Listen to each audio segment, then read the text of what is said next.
কি খবর শালিরা, কেমন আছো? বাবা ঘরে দেখি লজ্জা শরম কিছুই নাই। বউ নিতে আসছেন, একটা মুখে রুমাল দিয়ে আসবেন না। বিয়ের পিনিকে লজ্জা শরমের মাথা কি আসছেন নাকি দুলা ভাই? বিয়ে করতে তো আর আসিনি যে মুখ দেখে আসবো। এই তোমরা এখনো গেটের মধ্যে দাঁড়িয়ে কি করছো? বর তো সেই কখন ভিতরে যে বসে আছে।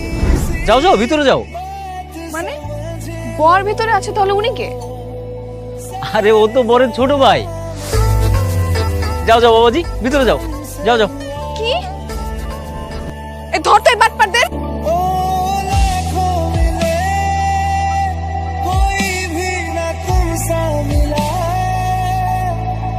বিয়ে না হওয়া পর্যন্ত ওই ছেলের ধারের কাছে তুই যাবি না। তোর তো আবার গায়ে পড়ে ঝগড়া করার অভ্যাস আছে, সেটা কি আমি জানি না? নে ধর, এটা নিয়ে তোর দুলাভাইকে খাওয়া। দুলা ভাই না মা, হবু দুলা ভাই। এখনো না বিয়েটা হয়নি।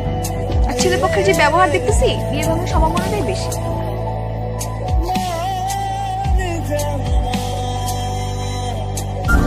Sorry sorry sorry. এই কিসের সরি? হ্যাঁ কিসের সরি? ইচ্ছে করে ধাক্কা লেগে ফেলে দিচ্ছেন না আপনি? আসলে না, আমি আপনাকে দেখতে পাইনি। দেখতে পানি নাকি ইচ্ছে করে সবকিছু ধাক্কা মেরে ফেলে দিচ্ছেন? আপনার মতো ছেলেকে আমি খুব ভালো করেছি না। এই চিনেন মানে? আমার সম্পর্কে আপনি কতটুকু জানেন? হ্যাঁ, আজকে প্রথমেই তো আপনার সাথে দেখা হলাম। এক দেখাতেই যা দেখিয়েছেন না, খুব ভালো করেছেন। আচ্ছা, আপনি আমার সম্পর্কে কতটুকু জানেন? হ্যাঁ? আপনি আমার বেআইন বলে আপনাকে কিচ্ছু বলছে না। আপনার জায়গায় অন্য কেউ হলে না, মানে 12টা বাজিয়ে ফেলতাম। এক্সকিউজ মি, টাকাটা কি আপনার? আচ্ছা আপনার না, আমারও না, হয়তো বা টাকাটা কেউ ফেলে গেছে।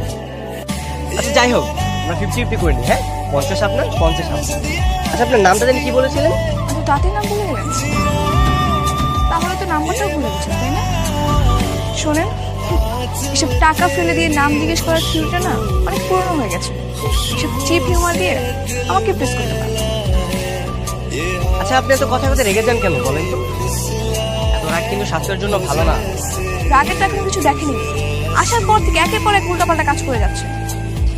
এরপর যদি আর উল্টাপাল্টা কিছু করেছেন না, তাহলে দেখবেন আমি রেগে গেলে কি হতে পারে। চল তো। তুমি একটু বসো, আমি আসছি। আরে তুই আবার আমাকে একা রেখে কোথায় যাবি? বস। আরে একা কোথায়, আশেপাশে কত মানুষ দেখতেছো না? আমি একটু 4-5টা ঘুরে দেখে আসি। তোমার শালীরা তো আমার খুব ভদ্র, চোখে চোখে না রাখলে বউনি আর বাসা ফেরা হবে না।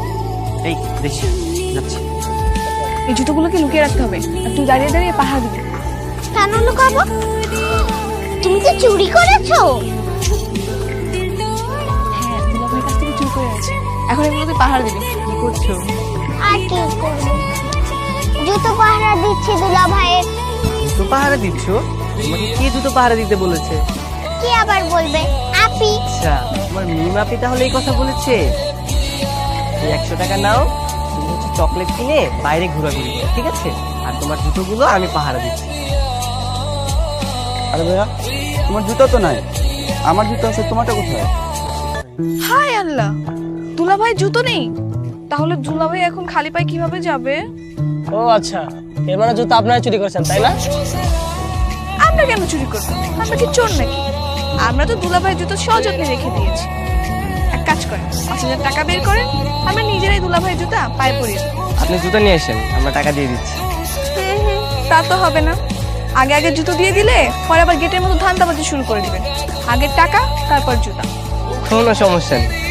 এই বেঞ্জার আবার একটু বিশ্বাস কম তো।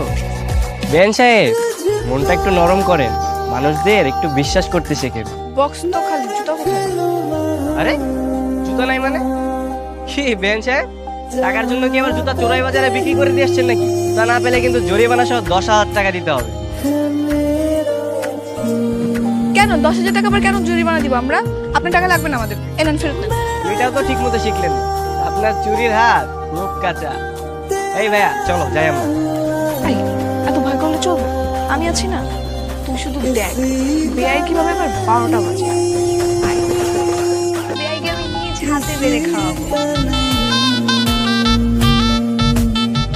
এতবার করে যখন বলছেন, ঠিক আছে আমি হাতটা দিয়ে। আহা বেয়াই, দুটো বেয়াই থাকতে আপনি কেন কষ্ট করে হাত ধুবেন?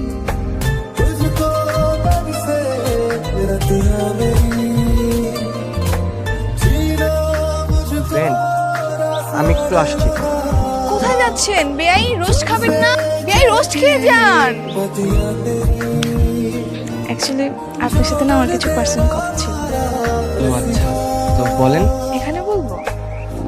তাহলে ওয়াশরুমে চলেন। হ্যাঁ, আমি একটু ওয়াশরুম থেকে আসছি।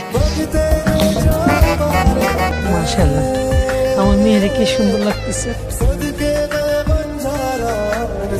চলো আপু, বাইরে তোমার জন্য সবাই ওয়েট করতেছে।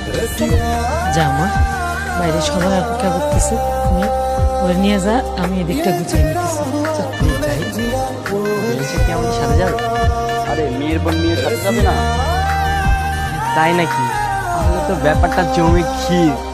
মানে আরে না না, তেমন কিছু। আমি এই কাছে যাবো না। কেন? এই তো শোয়েব বাবাজি বসে আছে, পাশে বসে গল্প করতে করতে চলে যাও। উনি আছে বলেই তো আমি যাবো। তুই এবার শুনতাম।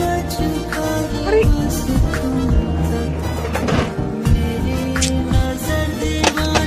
বাবাজি একটু চাপে বসো। এই গাড়ি স্টার্ট দাও। যাও। মিমকে তোর রুমে পাঠিয়েছি কারণ বাড়িতে অনেক গেস্ট, এখানে থাকার জায়গা নেই। আর আজকে মিম তোর রুমে থাকবে। কে কাজ কর, আজকে তুই অন্য কোনো রুমে গিয়ে থাক। আমি আমার রুম ছাড়া অন্য কোনো রুমে ঘুমাবো। তোমার শালির বদলে যদি অন্য কেউ থাকতো তাহলে ব্যাপারটা আমি ভেবে দেখতাম, কিন্তু তোমার শালি এটা, তুমি ওকে অন্য রুমে ঘুমাতে বলো, তাহলে কিন্তু আমি এখানে ঘুমাবো। আরে তুই পাগল হয়েছিস, তুই এখানে কোথায় ঘুমাবি? আমি কিচ্ছু জানি না, আমি এখন এই রুমে ঘুমাবো, তোমরা অন্য রুমে ঘুমাও, নাহলে ওই তোমার শালিকে অন্য রুমে ঘুমাতে বলো। যাও। তোমার জন্য কফি। এত সকাল সকাল নিজেকে কফি মতলব কি? হ্যাঁ, কফিতে আবার কিছু মেশাওনি তো? এর জন্য কারো ভালো করতে নেই। সকালবেলায় কত কষ্ট করে ঘুম থেকে উঠে তোমার জন্য কফি বানিয়ে নিয়ে আসলাম, তুমি কি না? এই না খেলে ফেরত দাও, দাও কাপ দাও। থাক, কষ্ট করে যখন বানিয়েছো ফেরত না দেই তো বলো, রাত্রে ঘুম কেমন হলো? তোমার জ্বালায় আবার ঘুম। ছাদে ঘুমাইছি কত কষ্ট করে, তুমি জানো?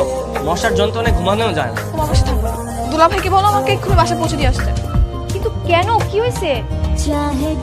তোমার এই দেবরটা আমার সাথে কি করেছে জানো? কি করছে? শোয়েব, তুমি কিছু করছো? কই যাচ্ছিস? আসলে চলে করতেছিস কেন? তুই সত্যি করে বল, মিমের সাথে কি করেছিস? তবে আমি তো কিছুই করিনি। তুই কিছু না করলে কি মিম কি তোর শুধু শুধু তোর নামে বিচার দিচ্ছে? আজব, সেটা তোমার শালিকে জিজ্ঞেস করো। এই শোনো না, আমি তো সবকিছুর জন্য তোমার কাছে সরি চাইছি। এই সামান্য একটা ছোট্ট একটা ব্যাপার নিয়ে তোমার এত রিয়েক্ট করার কি আছে? তুমি তো বিয়ের দিন আমার সাথে কত দুষ্টুমি করেছো, আমি কি কিছু বলেছি? সেটা শুধু বিয়ে বাড়িতেই ছিল, আর বিয়ে বাড়িতে এরকম অনেক দুষ্টুমি ফাইজলামি হয়, তাই বলে কি এগুলো পার্সোনাল নিতে হবে? কেন জানি বিয়ের দিন থেকে তোমার আর আমার রিলেশনটা টম এন্ড জেরির মতো হয়ে গেছে। তোমার সাথে দুষ্টুমি না করলে আমার এখন আর ভালো লাগে। মিম, আই লাভ ইউ। বিয়ের প্রথম দিন থেকে তোমার প্রতি আমার একটা ভালো লাগা তৈরি হয়েছে, কিন্তু সেটা যে কখন ভালোবাসায় পরিণত হয় সেটা আমি নিজেও জানি না। মিম, তুমি আমার আশেপাশে না থাকলে সব কিছু কেমন জানি খালি খালি রাখে। এই একটু দাঁড়াও না, একটু আস্তে হাঁটো। এতগুলো ব্যাগ নিয়ে কি হাঁটা যায়? কথা না বলে চুপচাপ হাঁটো, নাহলে কিন্তু ভাইকে কল দিত।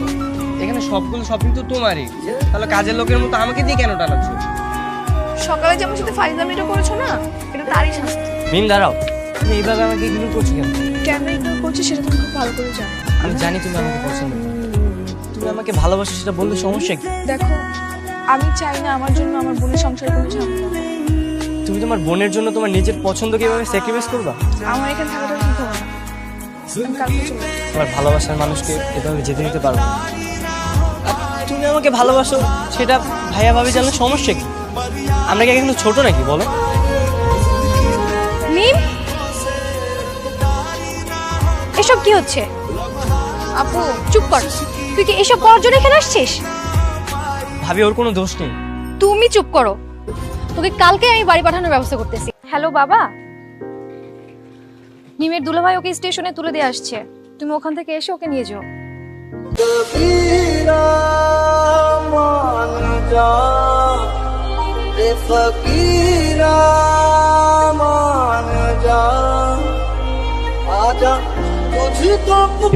তুমি চলে গিয়েছিলে, আবার যে ফিরে এলে কেন? ফিরে না আসলে খুব খুশি হতে? আবার ফিরে এসেছো বলে যে খুব খুশি হয়েছি তেমনটাও না। তো বাসা না গিয়ে কল করে এখানে আসতে বললে কেন? তোমাকে বিয়ে করতে পারবে? মানে? মানে বোঝো না, তুমি না আমাকে ভালোবাসো? হ্যাঁ বাসি, কিন্তু কিন্তু কি? ভালোবাসো কিন্তু বিয়ে করতে পারবে না, তাই তো? কিন্তু এখনো তো আমরা ঠিকমতো প্রেমই করতে পারলাম না, তার আগেই বিয়ে। হ্যাঁ, কারণ ভাইয়ার ভাবি যেহেতু সবকিছু জেনেই গেছে, আমাদের আর প্রেম করার কোনো সুযোগ নেই। আমাদের আজকে পালিয়ে বিয়ে করতে হবে। পারবেন আমাকে বিয়ে করতে? হ্যাঁ পারবো। তাহলে চলো কাজে। হ্যাঁ যাবো, কিন্তু কাজে অফিসে না, বাসায়। কেন? কারণ তুমি যাওয়ার পরে ভাইয়ার ভাবিকে আমি সবকিছু খুলে বলেছি, আর তারা রাজিও হয়েছে।